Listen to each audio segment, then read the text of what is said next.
Bəli, əziz tamaşaçılar, növbəti xəbərin qəhrəmanı isə 55 yaşlı Bəxtiyar dayıdır. O dünyanın ən bəxtli insandır. Bugün çəkiş komandamız Bəxtiyar dayıda müsahibə almaq üçün onun yanındadır. Gəlin bir yerdə izləyək. Salam Bəxtiyar dayı. Salam Mürük. Bildiyimizə görə siz dünyanın ən bəxtli insansınız. Elə bu üzərində dayandığımız həyat evlərinin hamısını səhvən qupçasını sizin adınıza keçiriblər. Ümumiyyətlə deyə bilərsinizmi, həyatınızda neçə dəfə bəxtiniz gətirib?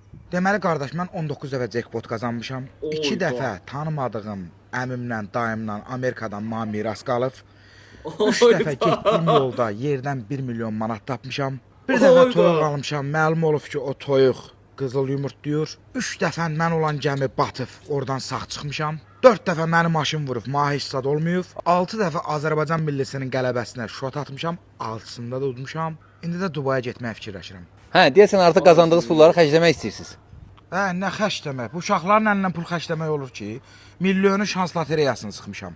Onu da utsam, gedirəm Dubaya. Arvad da götürüb gedirəm istirahətə. Hələ orada nə qədər hədiyyə var. Hər birinə qulaq asdıqdan sonra bir tək onu anladım ki, çox bəxtsiz bir insana. Tək bəxtim, tək şansım sizlər kimi gözəl insanların məni izləməsidir. Hər birinizi sevirəm.